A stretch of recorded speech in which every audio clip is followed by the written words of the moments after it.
الحمدللہ رب العالمین والصلاة والسلام علی خاتم النبیین اما بعد فاعوذ باللہ من الشیطان الرجیم بسم اللہ الرحمن الرحیم پڑھیے الصلاة والسلام علیک یا رسول اللہ وعلی آلک و اصحابک یا حبیب اللہ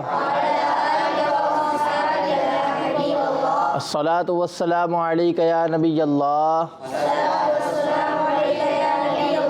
وعلی آلک و اصحابک یا نور اللہ۔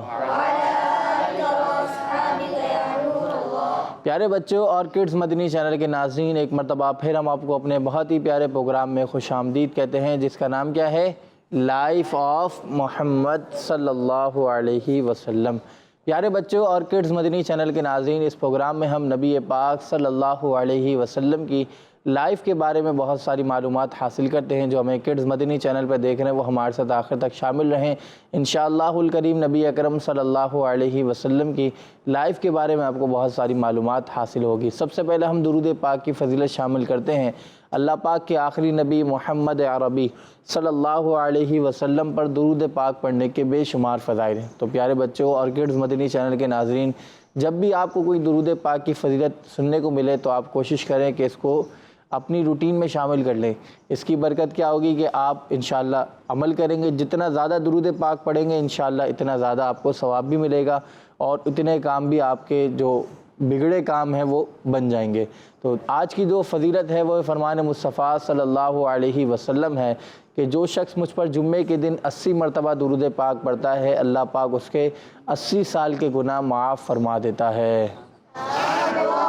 صلو علی الحبیب صلی اللہ تعالی علی محمد صلی اللہ تعالی علیہ وسلم۔ تو پیارے بچوں اور کڈز مدنی چینل کے ناظرین، ہمیں روزانہ ہی درود پاک پڑھنے کو اپنا معمول بنانا چاہیے، لیکن جمعے کے دن ہمیں کثرت سے درود پاک، کثرت سے نیک اعمال کرنے چاہیے کہ جمعے کے دن ایک نیکی کا ثواب 70 گنا کر دیا جاتا ہے۔ تو اس کی برکتیں بھی ہمیں ملیں گی انشاءاللہ۔ اللہ پاک سے دعا ہے کہ اللہ پاک ہمیں جمعے کے دن اچھے اعمال کرنے کی توفیق نصیب فرمائے۔ پیارے بچوں اور کڈز مدنی چینل کے ناظرین، ہمارے ساتھ کڈز مدنی چینل کے ناطقہ بھی موجود ہیں۔ آئیں چلتے ہیں پروگرام میں کلام شامل کرتے ہیں۔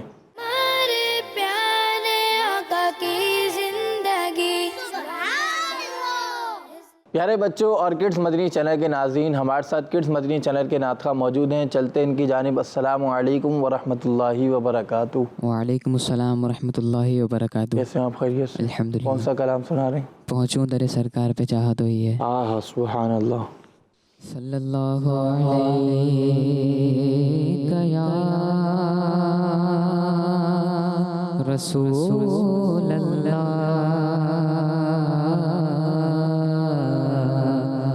وسلم علیک یا حبیب اللہ۔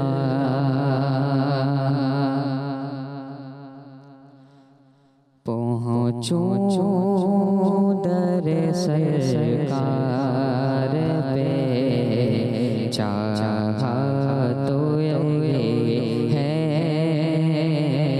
چاہت تو یہ ہے، پہنچوں در سرکار پہ چاہت تو یہ ہے،